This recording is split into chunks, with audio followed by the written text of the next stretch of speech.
Checking that time. I do believe it's 9 o'clock. I do believe this is exactly what my basement looks like, fully renovated.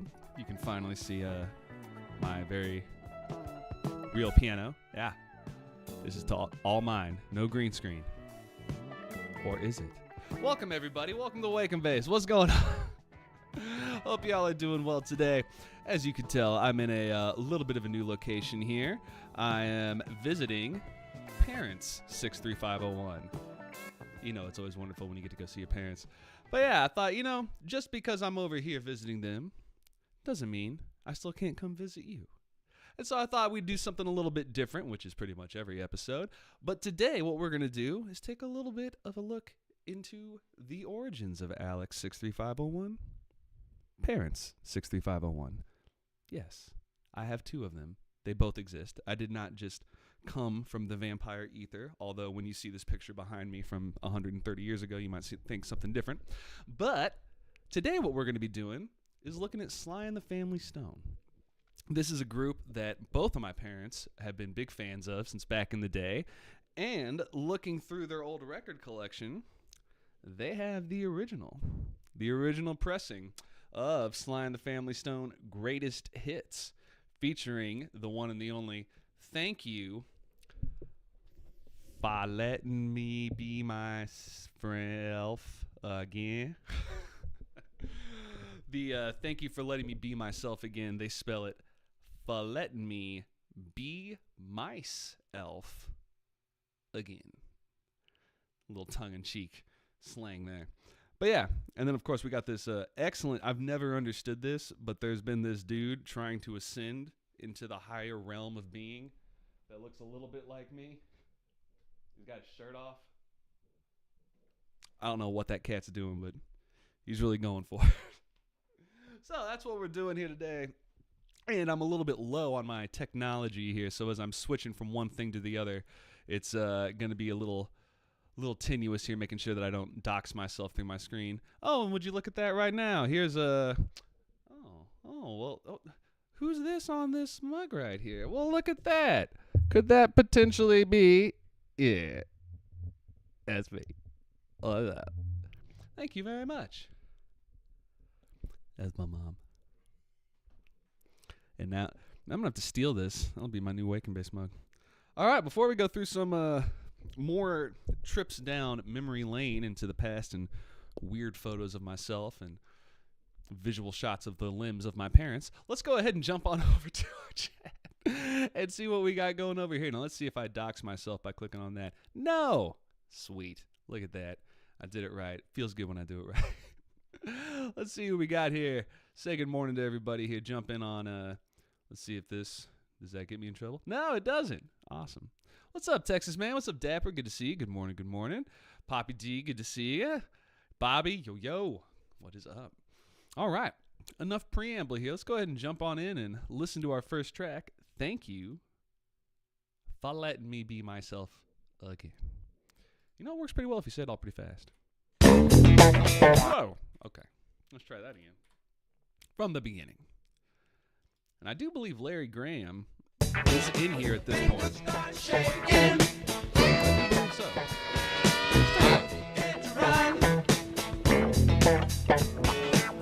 Let's start chasing. I begin to stop. We begin to wrestle. So what did Larry Graham call that? The thumping bump? Something like that. Let's look it up, see what we got. Thank you for letting me be myself again. Yeah, fantastic funk band out of, what was it, 60s? Let's see here. When did they hit the scene? 66.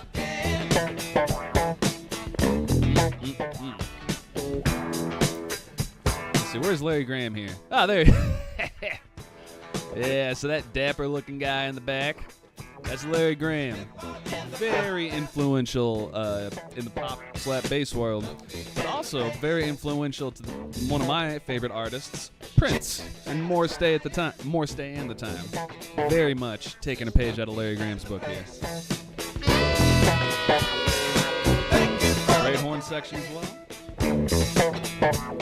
But I could never stay.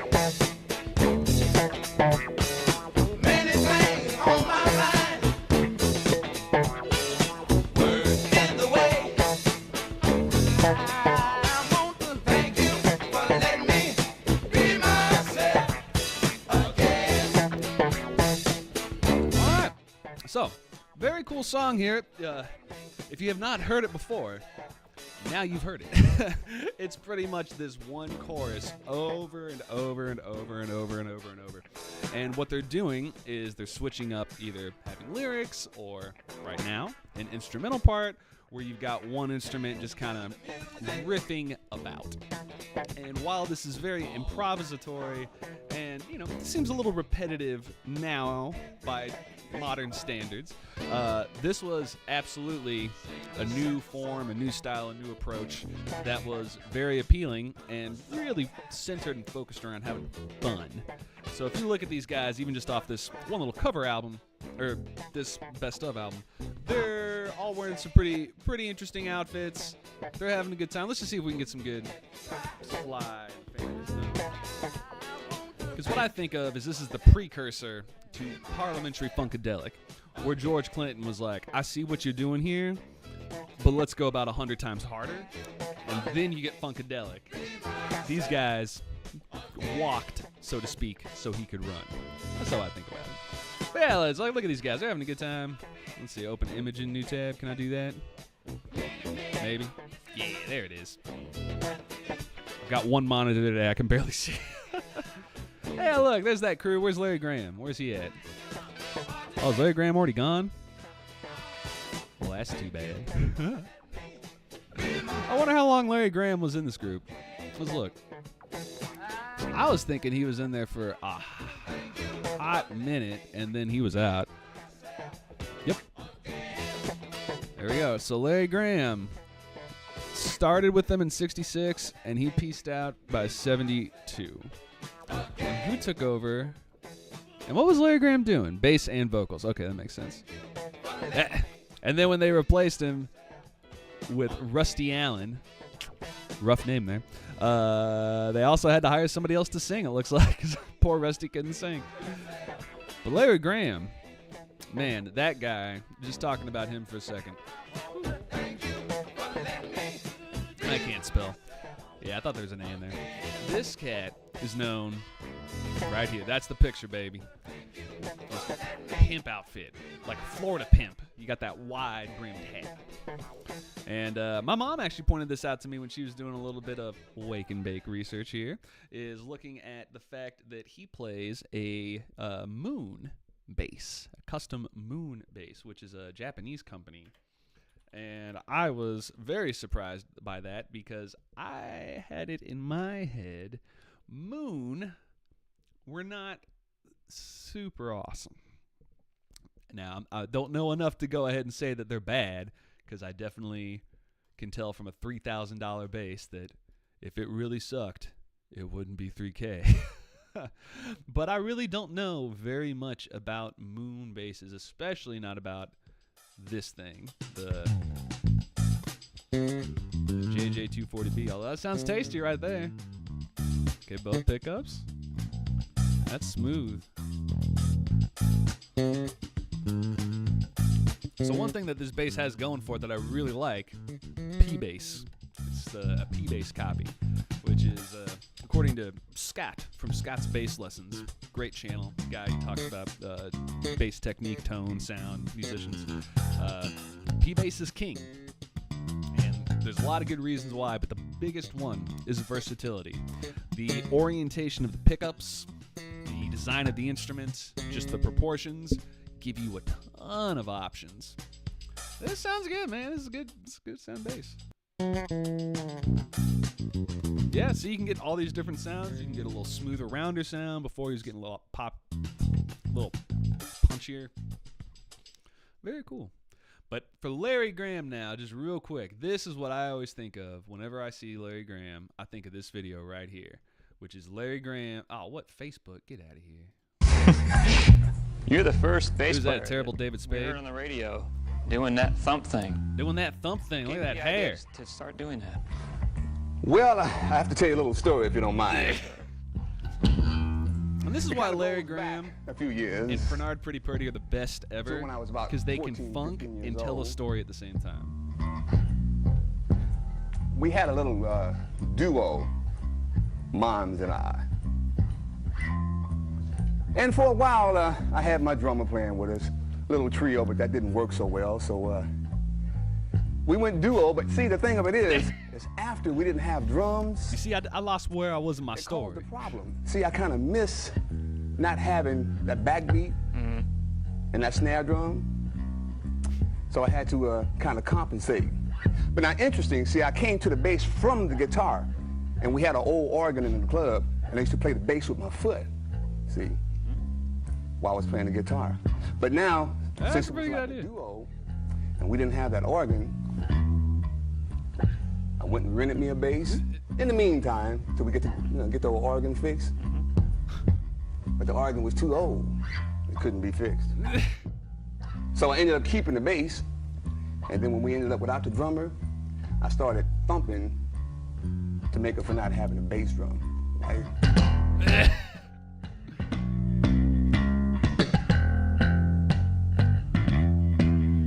It's one of those things where it's like, yeah, man, that's a cool technique, Okay, but he's so like, that kinda made it for the yeah, I bass just drum. decided I'm gonna do this. But now the And snare then drum just thing. annihilates at it. It's like, dude, it's a little more it's complicated Larry than Graham. that. But, dude, he's so good. Yeah.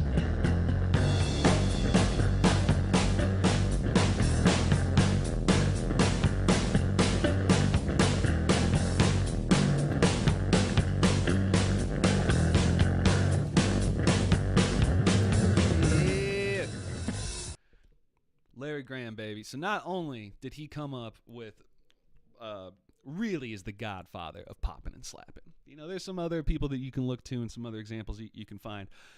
But in terms of the technical display and really turning it into a viable funk technique, Larry Graham is the guy.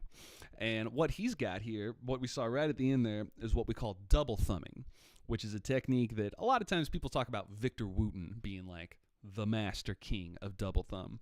But that's just an idea of taking your thumb, and the way I slap is using the wrist, where it's Flea from the Red Hot Chili Pepper style. Everything is an attack, very, very loose with my thumb, and it's all about the rebound of the string hitting the fretboard. It's way more percussive of a slap. It's always going to have this kind of trebly quality. Whereas Larry Graham doing the thumb through, where he's striking, he's still coming at it with an angle, but when he hits the string, he goes through the string and lands on the next string under, and then for the double thumb, flicks back up. And that's where you get that dugga dugga dugga dugga dugga dugga dugga dugga, where it looks like he's slapping, but really it's through up, through up, through up, through up, through up. And kind of a fun way to figure that out for yourself is if you take your hand and you've got your knuckles here, and you can see how there's that space between your first and second knuckle.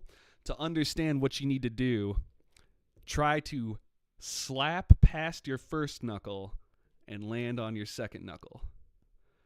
And if you're doing that at home, you might go, ow, that hurts. Yes, it does hurt. But that's how you build up that callus to get that kind of feel, get that kind of sound. So there's Larry Graham. Pretty cool. Very nice, Mom and Dad. I like that. Larry Graham. Always good with Sly and the Family Stone. Some Larry Graham here. All right, jumping back into the chat. Let's see what we got here.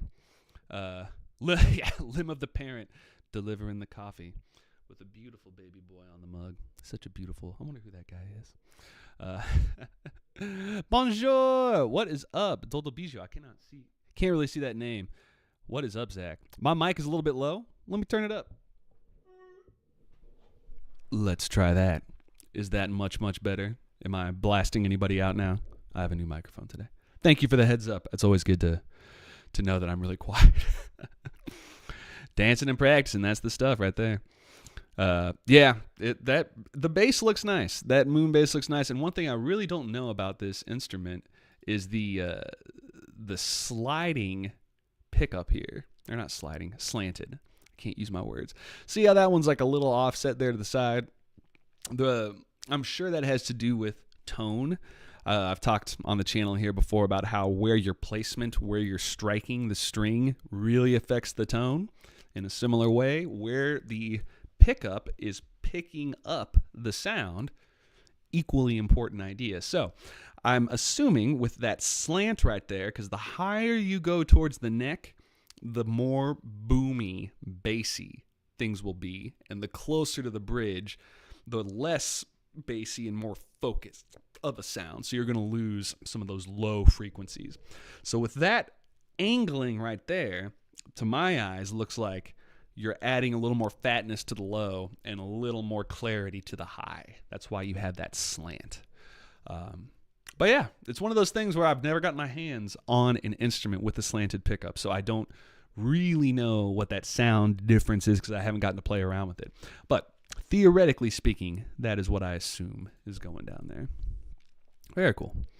All right, we got a question here from I got Dapper. T-Square used to use a bunch of Moon stuff.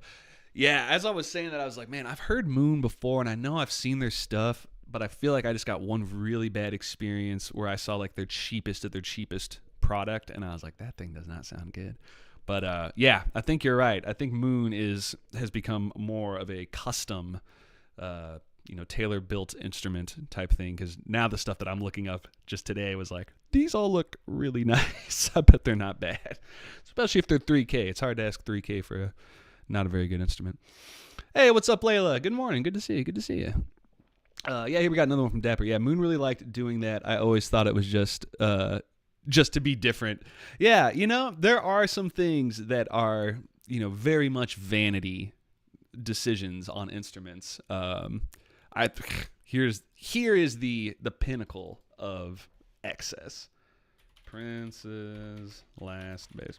So before Prince died in whatever that was, 2016, 17, I forget exactly when he passed away, he was in the process of having this custom purple bass made for him. This thing is ridiculous. Okay, good. There's a video on it. Let's watch just a second or two on this video because this guy gets to pull this thing out.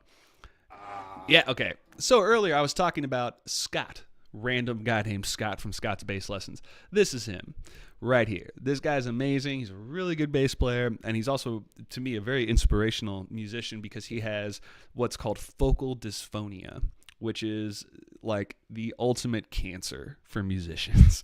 It's like the worst thing that can happen to us. It is where the faculties, your motion of your fingers get twisted up in your mind. So let's say on my right hand, I'm trying to move my index finger, and that happens. So instead of my first finger moving, my pinky moves because there's something miswired here. So you can't play anymore. It's like the worst thing ever. He figured out a way through the use of a compression glove in his left hand to overcome this. And he can play, and he's worked through it. And it's been a really big inspiration. And I actually have a pair of these gloves because I've got anemia. And I don't have to deal with that, but I have to deal with keeping my hands warm. And so, yeah. Anyway, all those kinds of things to say, like if you have problems or something with the bass, somebody else has had that problem. They can help you overcome them. But going to the bass now. Hey guys, super random video today. So here we go. This thing's like $10,000. So you can actually see the carbon fibre under the finish. Yeah, this is Carbon fiber. Is it active? Yes, that one is. It's got the same pickup configuration. That's what the guitar has. So it's modeled after another guitar he had. It's like a holographic carbon fiber, gold carbon. I've never seen a carbon fiber neck like that ever. Oh, that's a bit loud. Yeah. And I know we can't really hear the difference here of what this sounds like or what this, what's Then you got two crazy about the instrument or. If I could make a bass like the guitar. Anywho, the reason I bring up this particular instrument, and I'm really glad it was Scott from Scott's Bass Lessons, is this instrument is like $10K. It's stupid. But it's all the frills and bells and whistles and all these things. Is it a nice instrument? Absolutely. But it has all these extra things and stuff that really give off the impression, the idea that, wow, this is a cut above. Man, look at these pickups. Oh man, they got to be really, really nice. And oh man, the neck must be extra straight, and these frets got to be extra smooth and all this. Maybe not really. No. Everybody who plays a bass, I can't remember the video, but Scott talks about it, about how your sound is you. This is your sound. If you use fingers, if you use a pick, It doesn't matter. Your right hand is your sound. What's the next most important thing? Your left hand in the sound. What's third most important thing? Your instrument. What's fourth most important thing? Your knobs. In that order. So you really want to, when you're working on tone, always start from over here. Where are you? Are you using finger? All that kind of stuff. And Scott talks about when he's playing this bass and playing another, I think he was playing Victor Wooten's bass that he had on an album that was, like, oh man, I love that sound. Oh man, that's Victor Wooten's sound. Oh man, that bass. It's that bass. That's the sound. And he got a chance to play it, and he played it, and he said it just sounded exactly like Scott. He's like, it just sounds like me. What's going on? And it's like, oh, it's because sound comes from you, not from the instrument. So that's an interesting idea here that parallels in talking about this $10,000 redonkadonk bass that, arguably would not be worth it, except that Prince ordered it before he died. So that'll do that right there. Okay. So jumping back in here, my mama was so kind as to give me a list of her favorite Sly and the Family Stone songs. So we're going to keep going through here and see what else she got. So she has now Dance to the Music. Let's see when this one came out here and see what we got going on. Dance to the Music. Oh, look at that. They already know. Already knows what I'm wanting to do here. Oh, there you go. Let's get a little bit of a live take. Oh.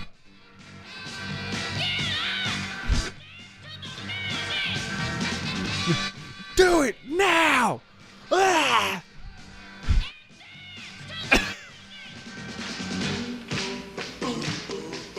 I was a little bit commandy. Dance! Dance!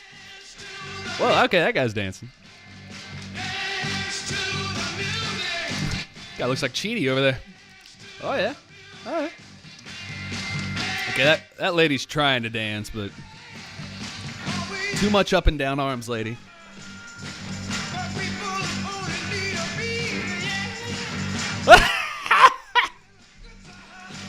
Whoa. Let's talk about that technique. I don't know if that's good drum technique. What's going on there? Man. Oh, that's a great hat. Heavily sampled. Oh, there's Sly. That's a nice top.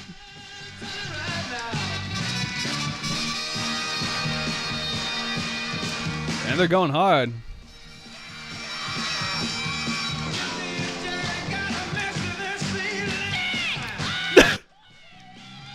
Sang!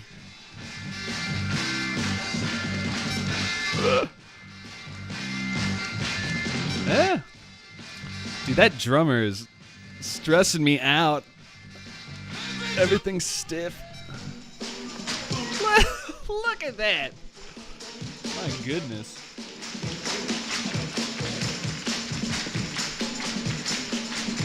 That's crazy. Yep. Yeah, get on stage. Yeah, you too. Yeah, let's just dance. Come on, everybody have fun.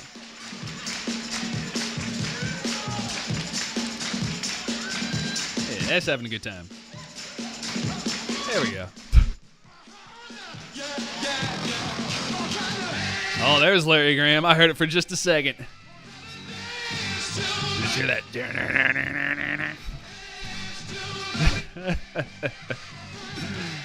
What is it, 1969? All right. Yeah, Larry Graham's in there somewhere. Funking around in the background. Very cool. So I mentioned there earlier, so Sly and the Family Stone, that one part was heavily sampled. So let's do, what was the name of that song there? That was, Dance to the Music. So Dance to the Music. Who sampled? So for those of you who've been on this channel for a while, you know that our bread and butter here is Discogs, the website that I think its original purpose was to act as a kind of like an eBay-style marketplace hub to sell records and cassette tapes and all that kind of good stuff. classic things. But now it is transformed into a really good like Wikipedia for albums, where it is, in my mind, the best initial source to go look for not only like a proper track listing and looking for things like inserts and all those kinds of things, but to find out who played on what album, who played on what song, when they were released, where they were released, all that kind of good stuff. In a similar vein, whosampled.com lets you know either one way or the other what song, how it has samples from other songs, or in our case, taking a song and seeing what other songs used a sample from that. So here, looking at our Dance to the Music, Sly and the Family Stone, let's see what they got here. So just the cursory search says it has 38 big samples here. So the first one, the big one, Eggman. This is the Beastie Boys, and I definitely know this track. So the sample appears at 139.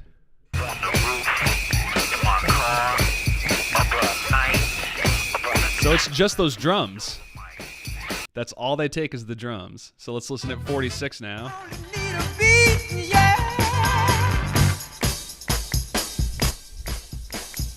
So just that right there, that clapping and drums.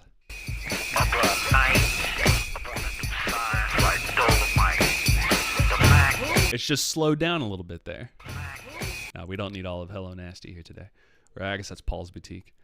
Great album. Listen to the Beastie Boys if you haven't. Oh, just lost it there. Okay, so we got Eggman. Let's see. Something to Dance To by NWA. Okay, I'm curious. What was NWA's sample here? 216. Same thing. Oh, I guess we got... Oh, it's a little different. You can hear that Dance to the Music. A little sample in there. Let's see. Queen Latifah also had one. All right, what else we got here? The Clinton administration. Is that George Clinton? I wonder. Brown Sugar. See All. Oh, that was covered. I don't want to see covered. Boo, get out of here. I want to see all the samples. Yeah. Rock. Okay, see. Fatboy Slim. There we go. Will I Am. Okay, that's too bad. Too Many DJs. I Want to Be Your Dog. I do like Too Many DJs. Well, guess we're not going to hear it. Lessons 2, James Brown remix. Oh, Girl Talk, Hands in the Air. I do love me some Girl Talk. Let's see here. Where's 316? Oh, it's still that kick.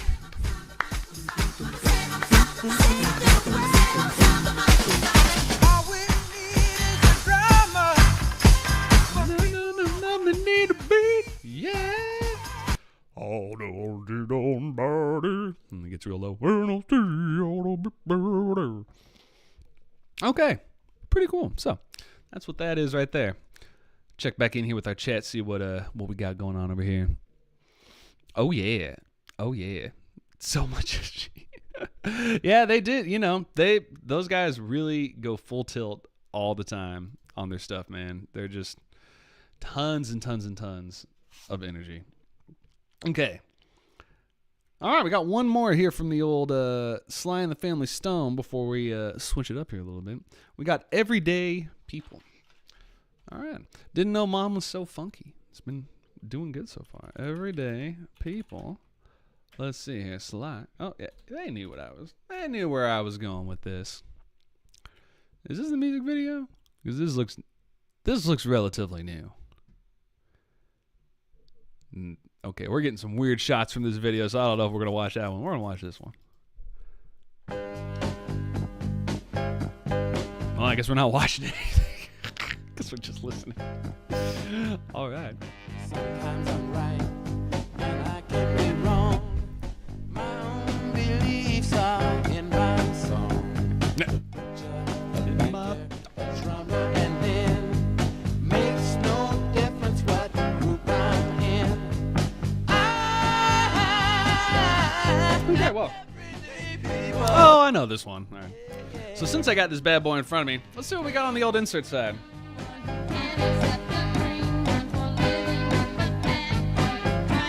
Got a pretty good tall shot of everybody there.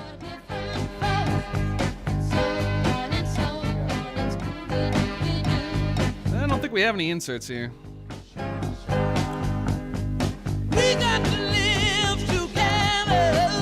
Produced by S. Stewart. Neither are you. Very good. All the same, whatever we do. It's a nice little Hate me. knitted hat there. You can figure out the bag I'm in.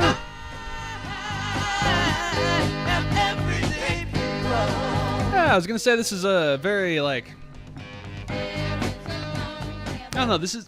It's hard to go so far as to call Sly and the Family Stone a funk band, because they're really more diverse than that and less defined than that. When I think of a funk band, I'm thinking of George Clinton. Everything's got that scratchy guitar, has got that loop quality, has got that jam. Sly and the Family Stone did stuff that was much more like this, which is borderlining on something like gospel or on, I don't know, not praise music, but just like gospel. That style of like you're telling a story, or you're going after one idea, one thing, and it just has less of this jam improvisatory feel. This is much more constructed, written. You've got a melody line, you've got a counter line, call and response, versus something like what we were listening to earlier, Thank You for Being My Friend, which is just this boom, boom, boom, boom, boom, boom, boom, boom, boom. That's it. Boom, boom, boom, boom, boom. And you've got extra pieces in there. I want to thank you, but let me be my friend. But that's all on top of this lower riff that really stays unchanged, and that's the thing that's the most interesting thing. Given another example, I think of George Clinton. Just any song, like, let me think. Here's a good one. Flashlight. Everybody knows Flashlight from Parliament. Flashlight. Oh, who's this? Get out of here. Ew, Jesse, ew. Ew.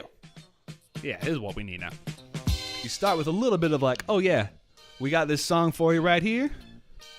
And then it's like, nah, we got this. And this is the whole song. And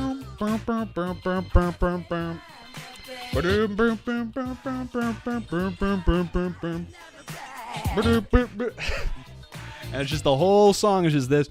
And George Clinton just saying different kinds of light. Neon light, red light. And then I think there's like a like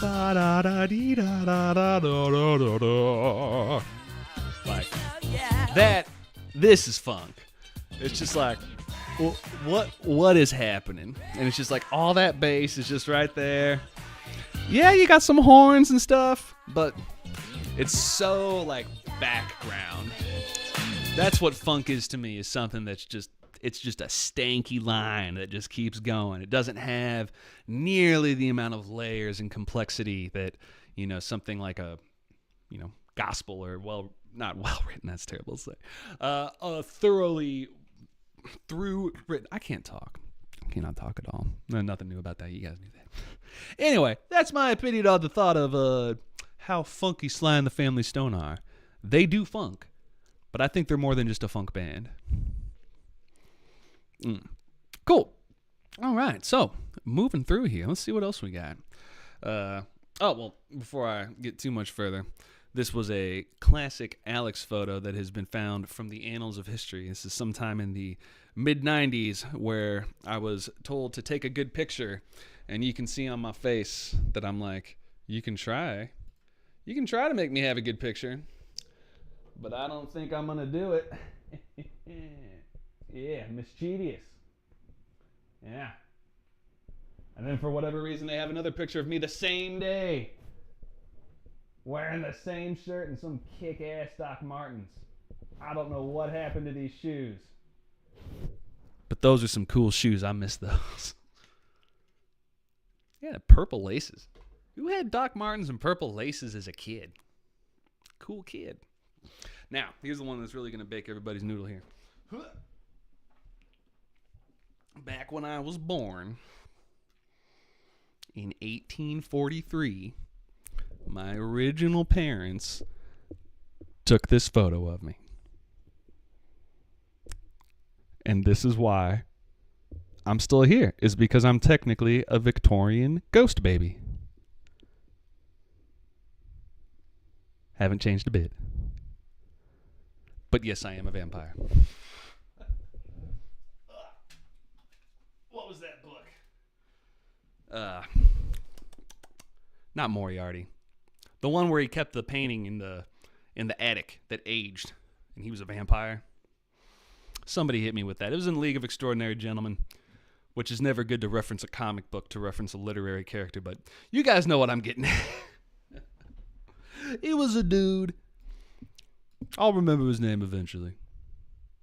Or somebody else will, and they'll tell me, and that will be even better. So we'll go with that one. All right, moving on through here. Let's see what else we got from the old Mom and Dad 63501. Ooh, here's a good one before we go on too much further. Back to this channel. This image. I went upstairs and I went digging through the records to see what kind of good stuff from the past I could find. And I did find a couple records that were very cool. It's like, there's no way these are yours. I think I left this here. I don't think Mom and Dad are listening to Ronnie James Dio. But I am. Anyway, so we got our Sly and the Family Stone. Pretty cool. This is one. I was like, oh yeah, very nice, Dad. Very, very nice. America. This is a very cool group. I really don't know much about them. The song Horse with No Name, classic. Wonderful, well-written song.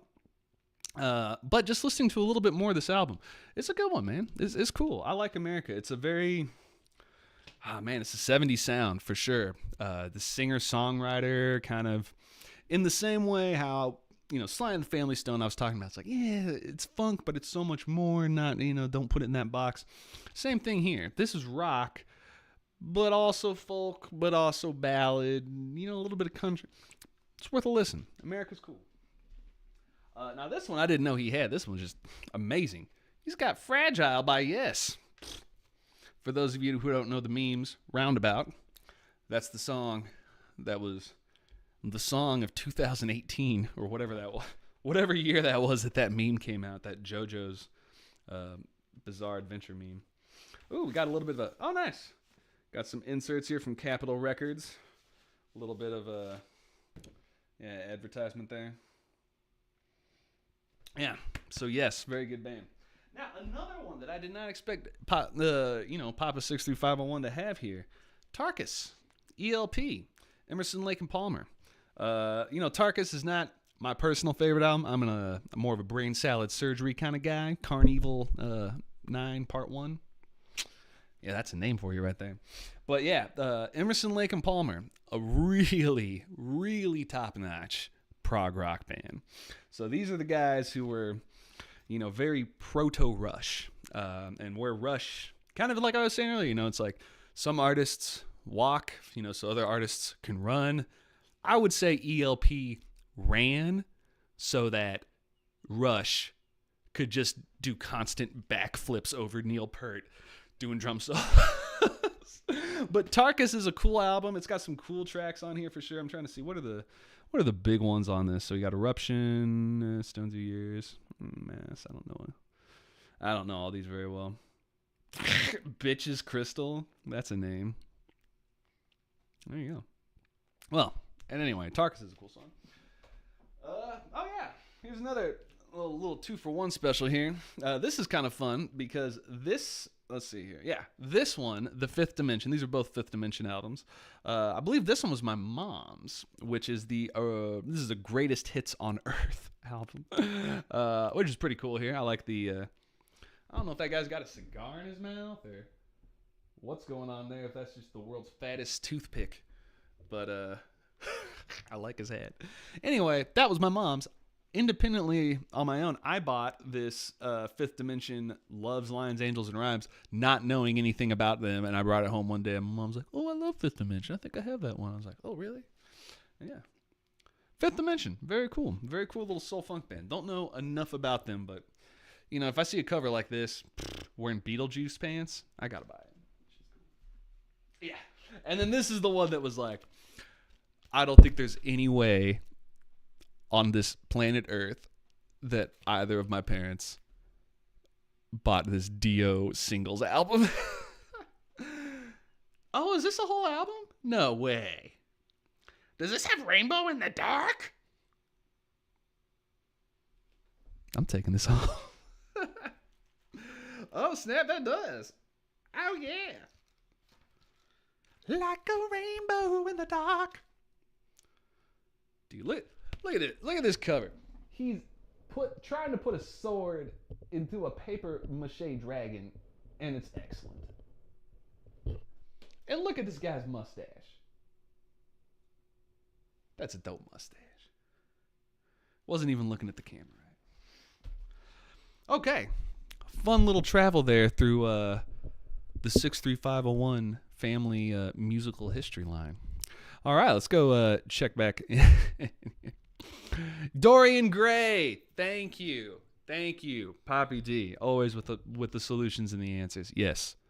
Dorian Gray. I am become Dorian Gray. I hope he wasn't a bad character. I should know more about...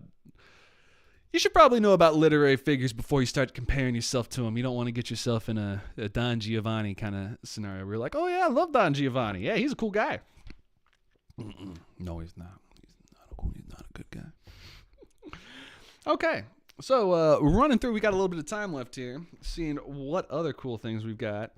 So, Mom was also talking about the... with Larry Graham, another person that she really liked, she found out that he did a Live in Tokyo show in 1992. Let's check that out. Let's see what's going on. Larry Graham with an A after the H and before the M. Oh, man. He's looking yelly. It's from our first Graham Central Station album. Oh, yeah. He after he left Sly and the Family Stone, he went on to form Graham Central Station after Grand Central Station, which I believe is in New York. Graham Central Station. Now we're funkin'. This is the funk band, baby. You hear that guitar? To you because you did something very special here in Japan for the first Look at that microphone. You have made Graham Central Station CDs. So for that, from Graham Central Station to all of you. Okay, I want a microphone attached to my bass. That seems cool.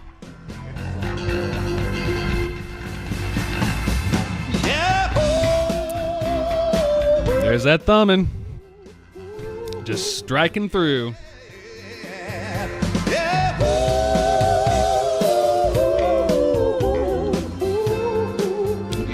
Now you know, I don't like to talk a lot of trash here at the Alex63501 channel. But man, this is better vocals than Sly and the Family Stone. Sly and the Family Stone had that raw energy. But this has a little bit more of that polish around the edges, a little bit smoother, a little more cohesive. But does that make it better? No. It's all in the vibe. What are you going for? If you're going for more energy, more party, Sly. If you're going for smoother, I want to listen a little bit more, have a little more, Larry Graham. Oh yeah. So I just break my microphone with my head. It sounds so good.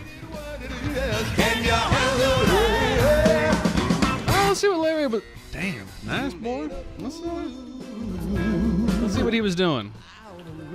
Girl, yeah.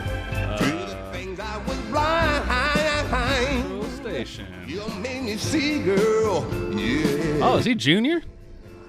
Ah, man. So I found this out literally yesterday, and it hurt my soul. Larry Graham is the uncle of Drake.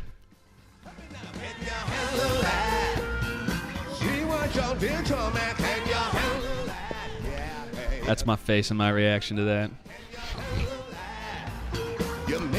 Come at me, Drake. Okay, so they call Sly and the Family Stone a psychedelic soul funk band. I like soul. I like that. The soul funk fusion is good. All right, dude's doing a little guitar. Whoa. Is that a Johnson brother? That's a Johnson brother. Is that a Johnson brother? What you did. Let me show you who the Johnson brothers. See what you did. Johnson brothers. voice. I like that low voice. Yeah, these. Ah, look at that!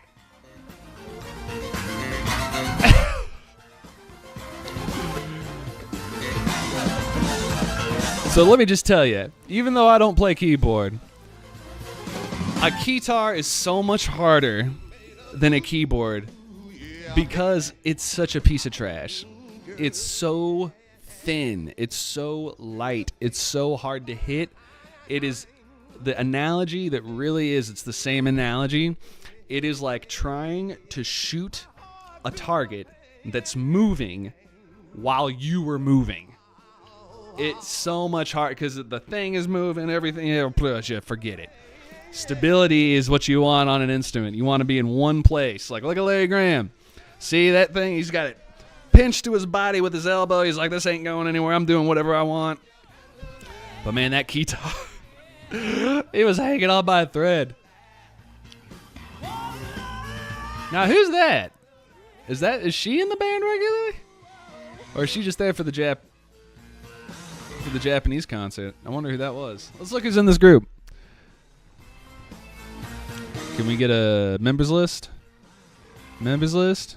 Can I get a members list? No? Okay, fine. Will you show us the 1992 Japan? No.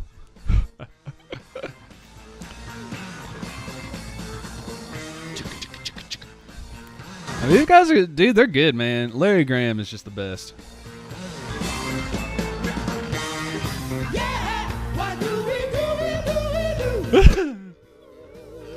That's a good harmony. Yeah.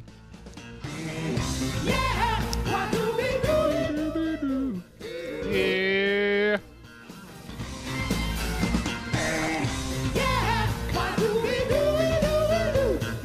I'm just obsessed with this doobie doobie doo now. That's cool.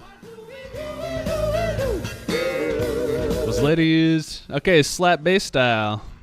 You got Bootsy, Les Claypool, Bernard Edwards. Hey, Louis Johnson. There you go.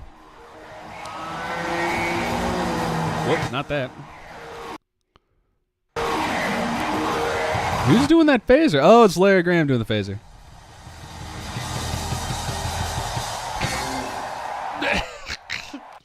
Unrelated note. Hit. That was nice. I like that. Very cool. Okay, so I am almost positive that was what one of the brothers Johnson playing guitar in the background there for him. If you do not know, the brothers Johnson, amazing funk. Where's that album with them with the ray gun on the cover that's absolutely just a tube? Hold on, brother. Album. They've got this like space album where he's holding a ray gun and it's just a tube and it is hilarious. Where is it? Am I going to have to go to the Discogs to find this? Discogs. Yeah. Images, Brothers Johnson. So I talked about Discogs earlier. Now we're going to really examine it. Here we go. So look out for number 1. Great album. Gotta have it. Very, very good. The song that's on here that you have to get, where is it? Well, I guess I don't know any of these too well. I'll Be Good to You. I mean, that's a good song. It's fine. But Right on Time, this is a great one. This album slaps. Brother Man is amazing. Right on Time, amazing. But if we're really starting to get, you want to get fancy, this is what you want. Light Up the Night. Look at that ray gun. It's just a tube. Not even like a telescope. They're like, we don't know what we're doing on the cover of this album. But it doesn't matter because they have Stomp. Stomp might be the greatest funk song ever written. And it's not just because it starts with the dirtiest bass line of all time. Oh, I'm thinking of a different song. No, I'm not. It comes in a second. I just forgot there's a little intro here. Da-da-da-da-da. Da-da-da-da. So good. Also, best use of jazz flute ever. Suck it, Jethro Tull. Is good. But just wait until you get a little bit of this right here. Got to do the hand motions. It's important.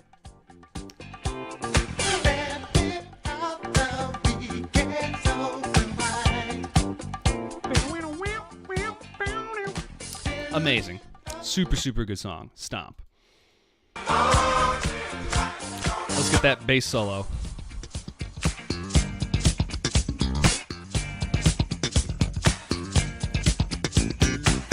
It just all slaps.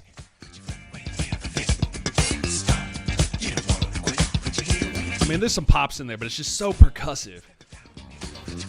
There's like 3 real notes.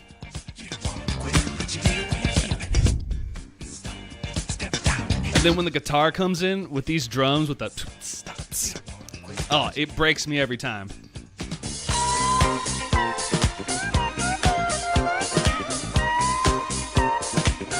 Oh, so good, man.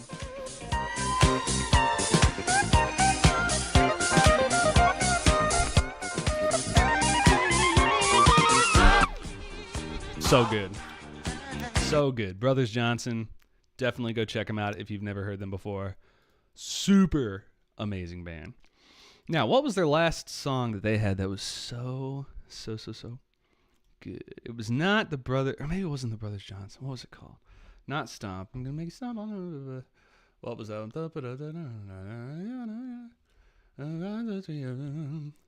What's my destiny? What's my destination? Yeah. Now, this is a song by a really esoteric funk band out of the UK. And let me see if I can find that song, because it is such a good song. What's my destination? What's my destination? Yeah. Let's see here. What would that be? What's my destination funk song? You gotta give me that here. Where is the name of that song? Well, just like always here. Oh, there it is. The Warriors. Yes. Okay. I don't know anything about the Warriors, but I found this song the first time I moved away from home.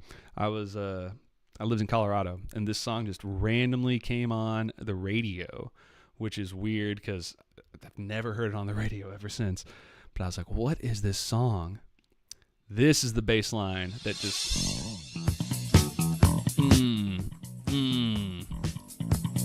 Oh, yeah, man.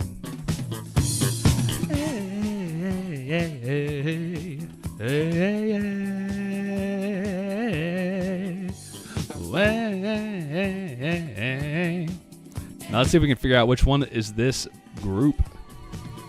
Every night, country, all the places I can see, yeah. In the corners of my mind. Dude, such a good song. What's my destination? Yeah, they had one album, which is crazy. Yep, this is them. These visions I behold seem to beckon through the cold. It's like, I don't know any of these people, man. And these are all just producers. This doesn't even have the musicians. Yeah, this is very strange. And then you get the horns. Dude, yeah, this is UK funk at its finest.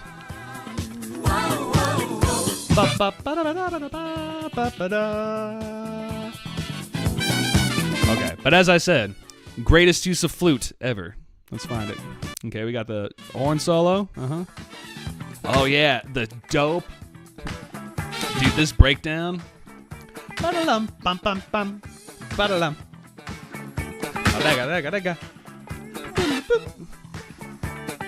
So good. But let's get that flute now.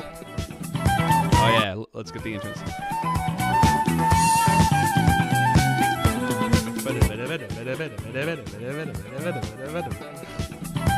So good, man.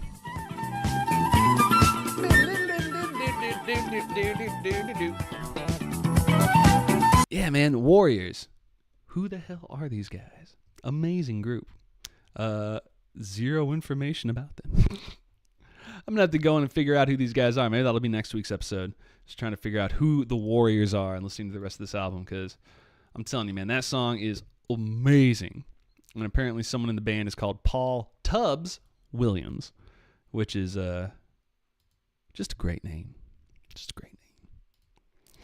Okay, well, that about exhausts what I had prepared here for this Wake and Bass on the Road here today. Thank you all for joining me here. Hope you all had some fun, learned some new things, saw some new music. If you haven't already, go ahead and join the old Alex63501 Discord. Just, link in the description below. It's a great place with a lot of great people. Totally free. Awesome resources, all that good stuff. If you got too much money in your pockets, you're like, oh, what am I going to do with all these dollar bills? Oh, I'm going to burn them. Don't burn them. Go to my Patreon. You can shoot me $3. I'll take it. I'll love it. I'll hide it. I'll put it in a high-yield stock portfolio. Make 5% every year. That's because I respect your donations. I'm being silly, you can tell. Anyway, thank you guys for hanging out. I hope you had a great time. I'm going to try to get some more tab videos out for you this week. Hopefully, if I can get my stuff put together, I can do a little bit of live office hours this weekend. Do a little bit of troubleshooting, helping people figure out stuff we're working on. We've got a collaboration in the works that I think is actually getting pretty darn far between Metropolitan Music Man, myself, got Mark, Dap. We got a bunch of people in the Discord channel all working together on trying to make this big collab project. And I think we're about ready to start doing some of the recording here since the drum track is pretty much done now. So that'll be exciting. Look forward to that. But until then, I hope y'all have a wonderful day, a wonderful weekend. And as always, I have absolutely no idea what button I hit first to stop the stream. I don't know if I start on OBS. I don't know if I start on YouTube, but, I'm just going to keep on doing this until, something happens and I've stopped the stream. I love you guys.